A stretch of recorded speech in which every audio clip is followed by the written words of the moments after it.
Chapter 3, Lesson 2, Why Teach Financial Literacy. In 1990, my best friend, Mike, took over his father's empire and is, in fact, doing a better job than his dad did. They see each other once or twice a year on the golf course. He and his wife are wealthier than you could imagine. Rich Dad's empire is in great hands, and Mike is now grooming his son to take his place, as his dad had groomed us. In 1994, I retired at the age of 47, and my wife, Kim, was 37. Retirement does not mean not working. To my wife and me, it means that barring unforeseen cataclysmic changes, we can work or not work.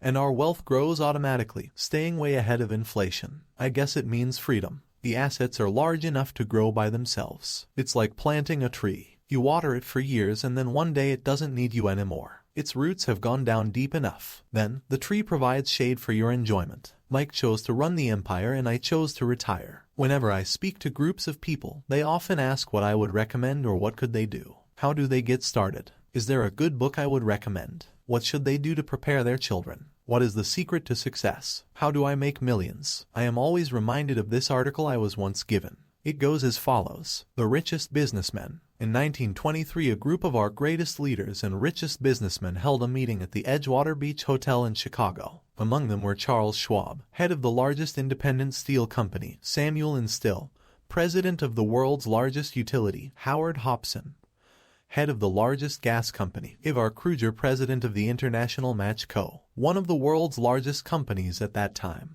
Leon Frazier, president of the Bank of International Settlements, Richard Whitney, president of the New York Stock Exchange, Arthur Cotton and Jesse Livermore, two of the biggest stock speculators, and Albert Fall, a member of President Harding's cabinet. 25 years later, 9 of them ended as follows. Schwab died penniless after living for 5 years on borrowed money, and Still died broke living in a foreign land. Kruger and Cotton also died broke. Hopson went insane. Whitney and Albert Fall were just released from prison. Fraser and Livermore committed suicide. I doubt if anyone can say what really happened to these men. If you look at the date, 1923, it was just before the 1929 market crash and the Great Depression, which I suspect had a great impact on these men and their lives. The point is this: today we live in times of greater and faster change than these men did. I suspect there will be many booms and busts in the next 25 years that will parallel the ups and downs these men faced. I am concerned that too many people are focused too much on money and not their greatest wealth, which is their education. If people are prepared to be flexible, keep an open mind and learn, they will grow richer and richer through the changes. If they think money will solve problems, I am afraid those people will have a rough ride. Intelligence solves problems and produces money. Money without financial intelligence is money soon gone. Most people fail to realize that in life, it's not how much money you make, it's how much money you keep. We have all heard stories of lottery winners who are poor, then suddenly rich, then poor again. They win millions and are soon back to where they started. Or stories of professional athletes who, at the age of 24, are earning millions of dollars a year and are sleeping under a bridge by age 34. In the paper this morning, as I write this, there is a story of a young basketball player who a year ago had millions. Today, he claims his friends, attorney and accountant took his money, and now he works at a car wash for minimum wage. He is only 29. He was fired from the car wash because he refused to take off his championship ring as he was wiping off the cars, so his story made the newspaper. He is appealing his termination, claiming hardship and discrimination and that the ring is all he has left. He claims that if you take that away, he'll crumble. In 1997, I know so many people who are becoming instant millionaires. It's the roaring 20 seconds one more time. And while I am glad people have been getting richer and richer, I only caution that in the long run, it's not how much you make, it's how much you keep and how many generations you keep it. So when people ask, where do I get started? Or tell me how to get rich quick, they often are greatly disappointed with my answer. I simply say to them what my rich dad said back to me when I was a little kid. If you want to be rich, you need to be financially literate. That idea was drummed into my head every time we were together. As I said, my educated dad stressed the importance of reading books, while my rich dad stressed the need to master financial literacy. If you are going to build the Empire State Building, the first thing you need to do is dig a deep hole and pour a strong foundation. If you are going to build a home in the suburbs, all you need to do is pour a 6 inches slab of concrete. Most people, in their drive to get rich, are trying to build an Empire State Building on a 6 inches slab. Our school system, having been created in the agrarian age, still believes in homes with no foundation. dirt floors are still the rage, so kids graduate from school with virtually no financial foundation. One day, sleepless and deep in debt in suburbia, living the American dream, they decide that the answer to their financial problems is to find a way to get rich quick. Construction on the skyscraper begins. It goes up quickly, and soon, instead of the Empire State Building, we have the Leaning Tower of suburbia. The sleepless nights return. As for Mike and me in our adult years, both of our choices were possible because we were taught to pour a strong financial foundation when we were just kids. Now, accounting is possibly the most boring subject in the world. It also could be the most confusing. But if you want to be rich, long-term, it could be the most important subject. The question is, how do you take a boring and confusing subject and teach it to kids? The answer is, make it simple. Teach it first in pictures. My rich dad poured a strong financial foundation for Mike and me. Since we were just kids, he created a simple way to teach us. For years he only drew pictures and used words. Mike and I understood the simple drawings, the jargon, the movement of money, and then in later years, Rich Dad began adding numbers. Today, Mike has gone on to master much more complex and sophisticated accounting analysis because he has had to. He has a billion-dollar empire to run. I am not as sophisticated because my empire is smaller, yet we come from the same simple foundation. In the following pages, I offer to you the same simple line drawings Mike's dad created for us. Though simple, those drawings helped guide two little boys in building great sums of wealth on a solid and deep foundation. Rule 1. You must know the difference between an asset and a liability and buy assets. If you want to be rich, this is all you need to know. It is Rule No. 1. It is the only rule. This may sound absurdly simple, but most people have no idea how profound this rule is. Most people struggle financially because they do not know the difference between an asset and a liability. Rich people acquire assets. The poor and middle class acquire liabilities, but they think they are assets. When Rich Dad explained this to Mike and me, we thought he was kidding. Here we were, nearly teenagers and waiting for the secret to getting rich, and this was his answer. It was so simple that we had to stop for a long time to think about it. What is an asset? Asked Mike. Don't worry right now, said Rich Dad. Just let the idea sink in. If you can comprehend the simplicity, your life will have a plan and be financially easy. It is simple. That is why the idea is missed. You mean all we need to know is what an asset is, acquire them and we'll be rich? I asked. Rich Dad nodded his head. It's that simple. If it's that simple, how come everyone is not rich? I asked. Rich Dad smiled. Because people do not know the difference between an asset and a liability. I remember asking, how could adults be so silly? If it is that simple, if it is that important, why would everyone not want to find out? It took our Rich Dad only a few minutes to explain what assets and liabilities were. As an adult, I have difficulty explaining it to other adults. Why? Because adults are smarter. In most cases, the simplicity of the idea escapes most adults because they have been educated differently. They have been educated by other educated professionals, such as bankers, accountants, real estate agents, financial planners, and so forth. The difficulty comes in asking adults to unlearn or become children again. An intelligent adult often feels it is demeaning to pay attention to simplistic definitions. Rich Dad believed in the KISS principle, keep it simple stupid, so he kept it simple for two young boys, and that made the financial foundation strong. So what causes the confusion? Or how could something so simple be so screwed up? Why would someone buy an asset that was really a liability? The answer is found in basic education. We focus on the word literacy and not financial literacy. What defines something to be an asset or something to be a liability are not words. In fact, if you really want to be confused, look up the words asset and liability in the dictionary. I know the definition may sound good to a trained accountant, but for the average person it makes no sense. But we adults are often too proud to admit that something does not make sense. As young boys, Rich Dad said, what defines an asset is not words but numbers. And if you cannot read the numbers, you cannot tell an asset from a hole in the ground. In accounting, Rich Dad would say, it's not the numbers, but what the numbers are telling you. It's just like words. It's not the words, but the story the words are telling you. Many people read, but do not understand much. It's called reading comprehension. And we all have different abilities when it comes to reading comprehension. For example, I recently bought a new VCR. It came with an instruction book that explained how to program the VCR. All I wanted to do was record my favorite TV show on Friday night. I nearly went crazy trying to read the manual. Nothing in my world is more complex than learning how to program my VCR. I could read the words, but I understood nothing.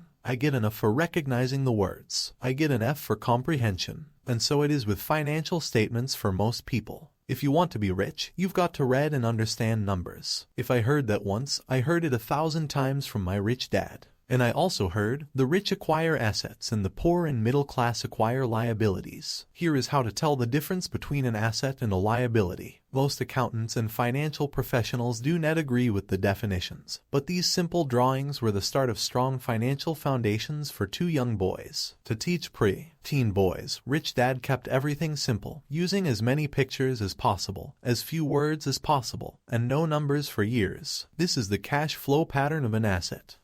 Plus greater than income, expense, plus assets, liabilities. The above box is an income statement, often called a profit and loss statement. It measures income and expenses, money in and money out. The bottom diagram is the balance sheet. It is called that because it is supposed to balance assets against liabilities. Many financial novices don't know the relationship between the income statement and the balance sheet. That relationship is vital to understand. The primary cause of financial struggle is simply not knowing the difference between an asset and a liability. The cause of the confusion is found in the definition of the two words. If you want a lesson in confusion, simply look up the words asset and liability in the dictionary. Now it may make sense to trained accountants, but to the average person, it may as well be written in Mandarin. You read the words in the definition, but true comprehension is difficult. So as I said earlier, my rich dad simply told two young boys that assets put money in your pocket. Nice, simple and usable. This is cash flow pattern of a liability. Plus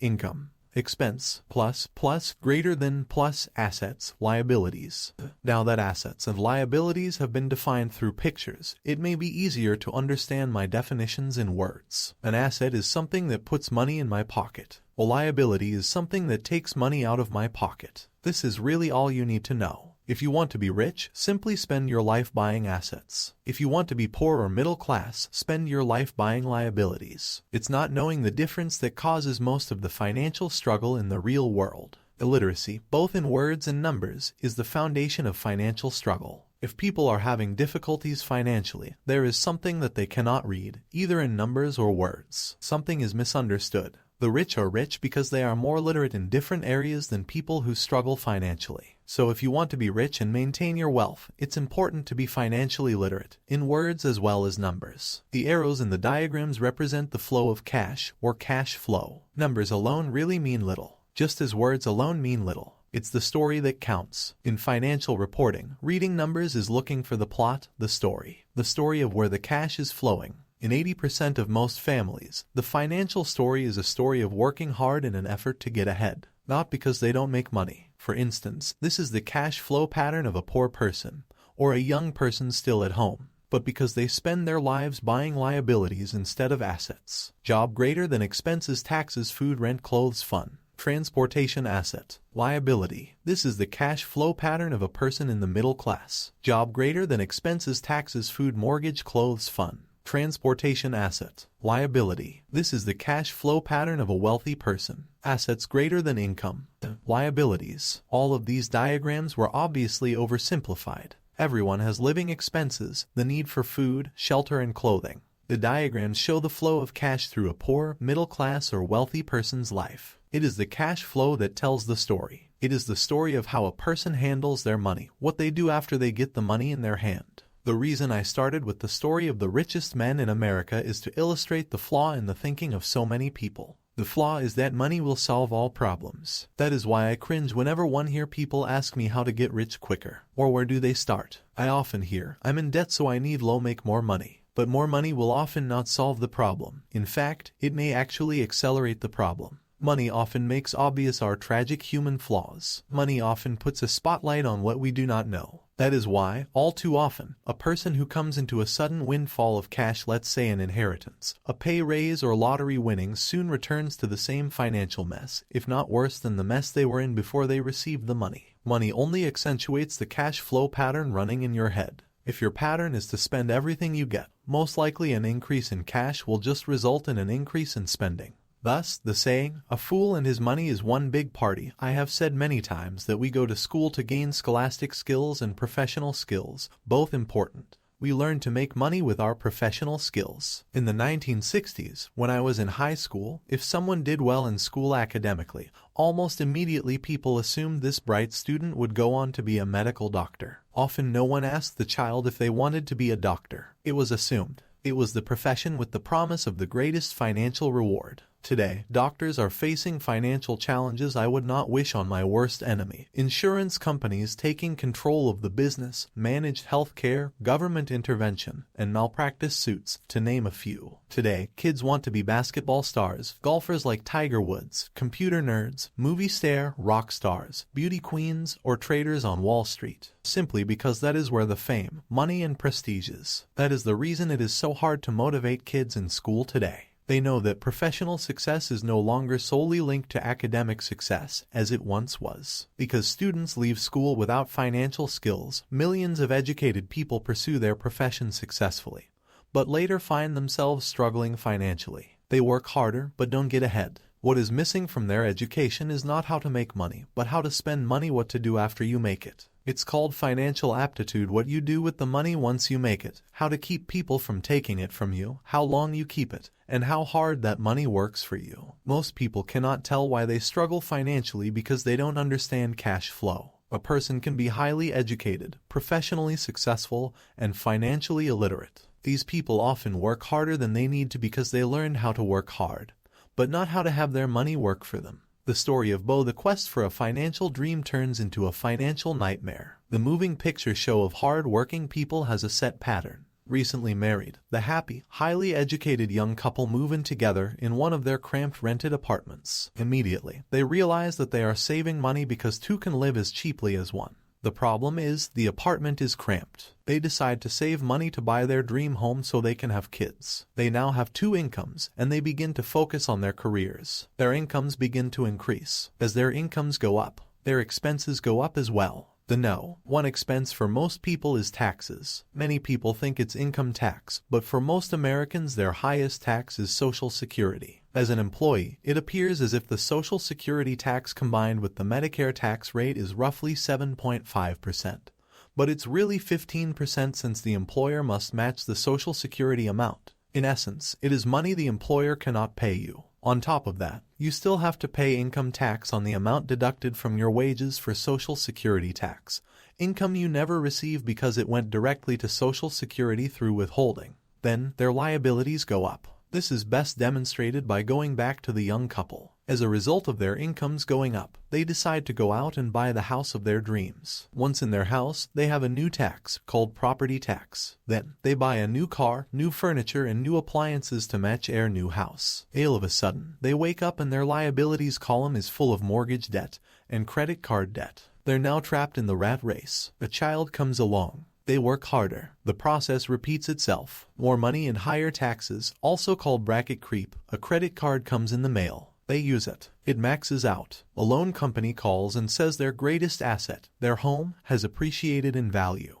The company offers a bill consolidation loan because their credit is so good, and tells them the intelligent thing to do is clear off the high-interest consumer debt by paying off their credit card. And besides, interest on their home is a tax deduction. They go for it and pay off those high-interest credit cards. They breathe a sigh of relief. Their credit cards are paid off. They've now folded their consumer debt into their home mortgage. Their payments go down because they extend their debt over 30 years. It is the smart thing to do. Their neighbor calls to invite them to go shopping. The Memorial Day sale is on. A chance to save some money. They say to themselves, I won't buy anything. I'll just go look. But just in case they find something, they tuck the clean credit card inside their wallet. I run into this young couple all the time. Their names change, but their financial dilemma is the same. They come to one of my talks to hear what I have to say. They ask me, can you tell us how to make more money? Their spending habits have caused them to seek more income. They don't even know that the trouble is really how they choose to spend the money they do have, and that is the real cause of their financial struggle. It is caused by financial illiteracy and not understanding the difference between an asset and a liability. More money seldom solves someone's money problems. Intelligence solves problems. There is a saying a friend of mine says over and over to people in debt. If you find you have dug yourself into a hole, stop digging. As a child, my dad often told us that the Japanese were aware of three powers: the power of the sword, the jewel, and the mirror. The sword symbolizes the power of weapons. America has spent trillions of dollars on weapons and, because of this, is the supreme military presence in the world. The jewel symbolizes the power of money. There is some degree of truth to the saying, remember the golden rule. He who has the gold makes the rules. The mirror symbolizes the power of self-knowledge. This self-knowledge, according to Japanese legend, was the most treasured of the three. The poor and middle class all often allow the power of money to control them. By simply getting up and working harder, failing to ask themselves if what they do makes sense, they shoot themselves in the foot as they leave for work every morning. By not fully understanding Nianai, the vast majority of people allow the awesome power of money to control them. The power of money is used against them. If they used the power of the mirror, they would have asked themselves, does this make sense? All too often, instead of trusting their inner wisdom, that genius inside of them, most people go along with the crowd. They do things because everybody else does it. They conform rather than question. Often, they mindlessly repeat what they have been told. Ideas such as diversify or your home is an asset. Your home is your biggest investment. You get a tax break for going into greater debt. Get a safe job. Don't make mistakes. Don't take risks. It is said that the fear of public speaking is a fear greater than death for most people. According to psychiatrists, the fear of public speaking is caused by the fear of ostracism, the fear of standing out, the fear of criticism, the fear of ridicule, the fear of being an outcast. The fear of being different prevents most people from seeking new ways to solve their problems. That is why my educated dad said the Japanese valued the power of the mirror the most, for it is only when we as humans look into the mirror do we find truth. And the main reason that most people say play it safe one is out of fear. That goes for anything, be it sports, relationships, career, money. It is that same fear, the fear of ostracism, that causes people to conform and not question commonly accepted opinions or popular trends. Your home is an asset. Get a bill consolidation loan and get out of debt. Work harder. It's a promotion. Someday I'll be a vice president. Save money. When? Get a raise. I'll buy us a bigger house. Mutual funds are safe. Tickle Me Elmo dolls are out of stock. But I just happen to have one in back that another customer has not come by for yet. Many great financial problems are caused by going along with the crowd and trying to keep up with the Joneses. Occasionally, we all need to look in the mirror and be true to our inner wisdom rather than our fears. By the time Mike and I were 16 years old, we began to have problems in school. We were not bad kids. We just began to separate from the crowd. We worked for Mike's dad after school and on the weekends. Mike and I often spent hours after work just sitting at a table with his dad while he held meetings with his bankers, attorneys, accountants, brokers, investors, managers, and employees. Here was a man who had left school at the age of 13, now directing, instructing, ordering, and asking questions of educated people. They came at his beck and call, and cringed when he did not approve of them. Here was a man who had not gone along with the crowd. He was a man who did his own thinking and detested the words, "We have to do it this way because that's the way everyone else does it." He also hated the word can't. If you wanted him to do something, just say, "I don't think you can do it." Mike and I learned more sitting at his meetings than we did in all our years of school, college included. Mike's dad was not school educated, but he was financially educated and successful as a result. He used to tell us over and over again, an intelligent person hires people who are more intelligent than they are. So Mike and I had the benefit of spending hours listening to and, in the process, learning from intelligent people. But because of this, both Mike and I just could not go along with the standard dogma that our teachers preached. And that caused the problems. Whenever the teacher said, "If you don't get good grades, you won't do well in the real world," Mike and I just raised our eyebrows. When we were told to follow set procedures and not deviate from the rules, we could see how this schooling process actually discouraged creativity. We started to understand why our rich dad told us that schools were designed to produce good employees instead of employers. Occasionally Mike or I would ask our teachers how what we studied was applicable, or we asked why we never studied money and how it worked. To the later question, we often got the answer that money was not important, that if we excelled in our education, the money would follow. The more we knew about the power of money, the more distant we grew from the teachers and our classmates. My highly educated dad never pressured me about my grades. I often wondered why, but we did begin to argue about money. By the time I was 16, I probably had a far better foundation with money than both my mom and dad. I could keep books. I listened to tax accountants, corporate attorneys, bankers, real estate brokers, investors, and so forth. My dad talked to teachers. One day, my dad was telling me why our home was his greatest investment. A not too pleasant argument took place when I showed him why I thought a house was not a good investment. The following diagram illustrates the difference in perception between my rich dad and my poor dad when it came to their homes. One dad thought his house was an asset, and the other dad thought it was a liability. I remember when I drew a diagram for my dad showing him the direction of cash flow.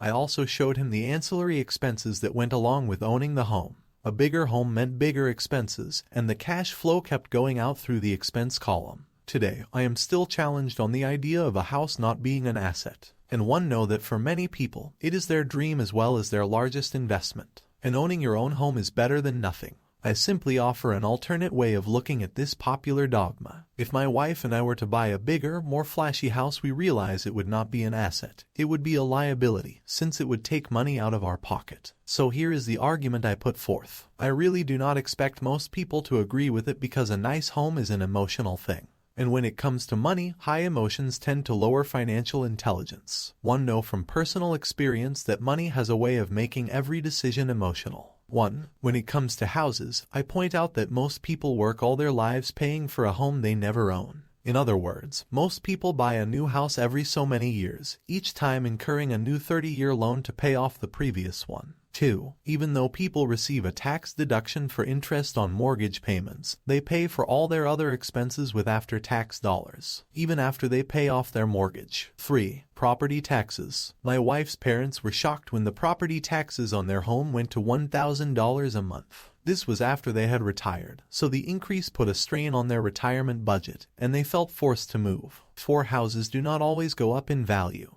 In 1997, I still have friends who owe $1 million for a home that will today sell for only $700,000. 5. The greatest losses of all are those from missed opportunities. If all your money is tied up in your house, you may be forced to work harder because your money continues blowing out of the expense column, instead of adding to the asset column, the classic middle-class cash flow pattern. If a young couple would put more money into their asset column early on, their later years would get easier, especially as they prepared to send their children to college. Their assets would have grown and would be available to help cover expenses. All too often, a house only serves as a vehicle for incurring a home equity loan to pay for mounting expenses. In summary, the end result in making a decision to own a house that is too expensive in lieu of starting an investment portfolio early on impacts an individual in at least the following 3 ways. 1. Loss of time, during which other assets could have grown in value. 2. Loss of additional capital, which could have been invested instead of paying for high maintenance expenses related directly to the home. 3. Loss of education. Too often, people count their house, savings, and retirement plan as all they have in their asset column. Because they have no money to invest, they simply do not invest. This costs them investment experience. Most never become what the investment world calls a sophisticated investor. And the best investments are usually first sold to sophisticated investors, who then turn around and sell them to the people playing it safe. I am not saying don't buy a house. I am saying, understand the difference between an asset and a liability. When I want a bigger house, I first buy assets that will generate the cash flow to pay for the house. My educated dad's personal financial statement best demonstrates the life of someone in the rat race. His expenses seem to always keep up with his income, never allowing him to invest in assets. As a result, his liabilities, such as his mortgage and credit card debts, are larger than his assets. The following picture is worth 1,000 words. Educated dad's financial statement. Income equals expense, asset lesser than liability. My rich dad's personal financial statement, on the other hand, reflects the results of a life dedicated to investing and minimizing liabilities. Rich dad's financial statement. Income greater than expense, asset greater than liability. A review of my rich dad's financial statement is why the rich get richer. The asset column generates more than enough income to cover expenses, with the balance reinvested into the asset column. The asset column continues to grow and, therefore, the income it produces grows with it. The result being, the rich get richer. Why the rich get richer? Income greater than assets greater than more income. Expenses are low, liabilities are low. The middle class finds itself in a constant state of financial struggle. Their primary income is through wages, and as their wages increase, so do their taxes. Their expenses tend to increase in equal increments as their wages increase, hence the phrase the rat race. They treat their home as their primary asset, instead on investing in income-producing assets. Why the middle class struggle? Income goes up, expenses go up. Assets do not increase, liabilities do increase. This pattern of treating your home as an investment and the philosophy that a pay raise means you can buy a larger home or spend more is the foundation of today's debt-ridden society. This process of increased spending throws families into greater debt and into more financial uncertainty, even though they may be advancing in their jobs and receiving pay raises on a regular basis. This is high-risk living caused by weak financial education. The massive loss of jobs in the 1990s, the downsizing of businesses has brought to light how shaky the middle class really is financially. Suddenly, company pension plans are being replaced by 401k plans. Social Security is obviously in trouble and cannot be looked at as a source for retirement.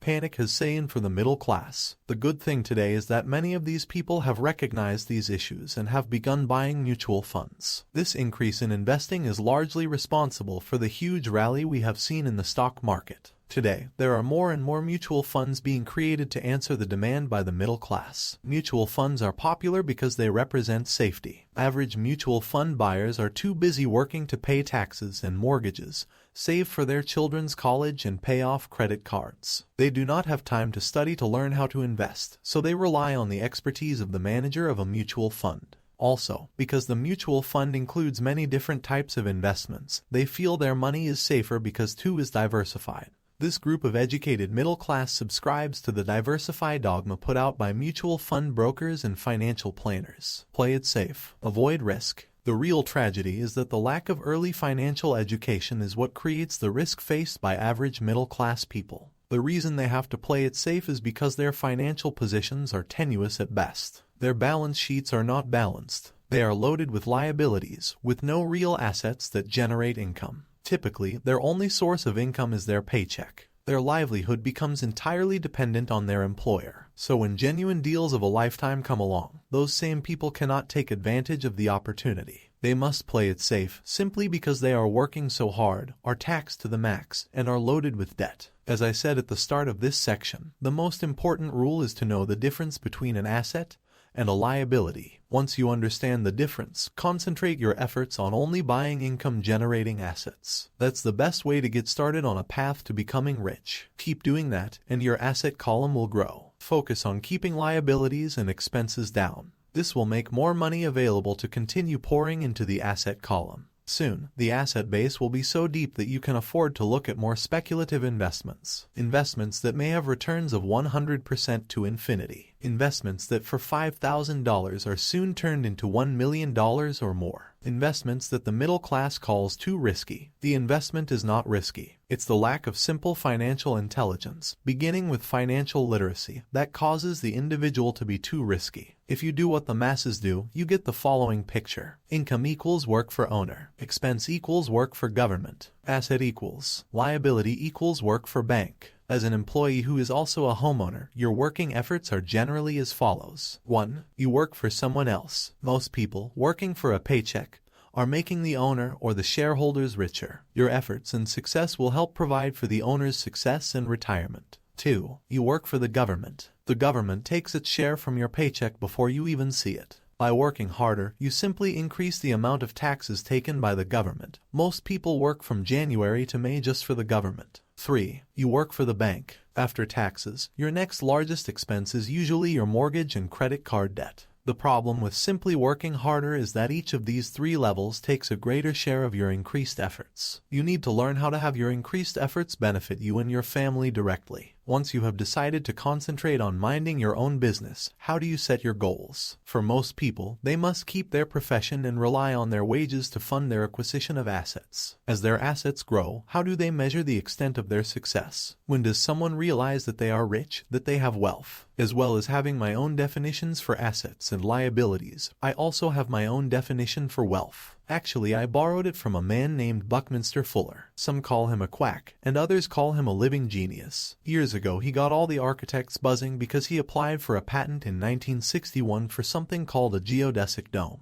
But in the application, Fuller also said something about wealth. It was pretty confusing at first, but after reading it for a while, it began to make some sense. Wealth is a person's ability to survive so many number of days forward. Or if I stopped working today, how long could I survive? Unlike net worth, the difference between your assets and liabilities, which is often filled with a person's expensive junk and opinions of what things are worth, this definition creates the possibility for developing a truly accurate measurement. I could now measure and really know where I was in terms of my goal to become financially independent. Although net worth often includes these non-cash producing assets, like stuff you bought that now sits in your garage, wealth measures how much money your money is making and, therefore, your financial survivability. Wealth is the measure of the cash flow from the asset column compared with the expense column. Let's use an example. Let's say I have cash flow from my asset column of SJ0 a month, and I have monthly expenses of $52,000. What is my wealth? Let's go back to Buckminster Fuller's definition. Using his definition, how many days forward can I survive? And let's assume a 30-day month. By that definition, I have enough cash flow for half a month. When I have achieved $2,000 a month cash flow from my assets, then I will be wealthy. So I am not yet rich, but I am wealthy. I now have income generated from assets each month that fully cover my monthly expenses. If I want to increase my expenses, I first must increase my cash flow from assets to maintain this level of wealth. Take notice that it is at this point that I no longer am dependent on my wages. I have focused on and been successful in building an asset column that has made me financially independent. If I quit my job today, I would be able to cover my monthly expenses with the cash flow from my assets. My next goal would be to have the excess cash flow from my assets reinvested into the asset column. The more money that goes into my asset column, the more my asset column grows. The more my assets grow, the more my cash flow grows. And as long as I keep my expenses less than the cash flow from these assets, I will grow richer, with more and more income from sources other than my physical labor. As this reinvestment process continues, I am well on my way to being rich. The actual definition of rich is in the eye of the beholder. You can never be too rich. Just remember this simple observation. The rich buy assets. The poor only have expenses. The middle class buys liabilities they think are assets. So how do I start minding my own business? What is the answer? Listen to the founder of McDonald's.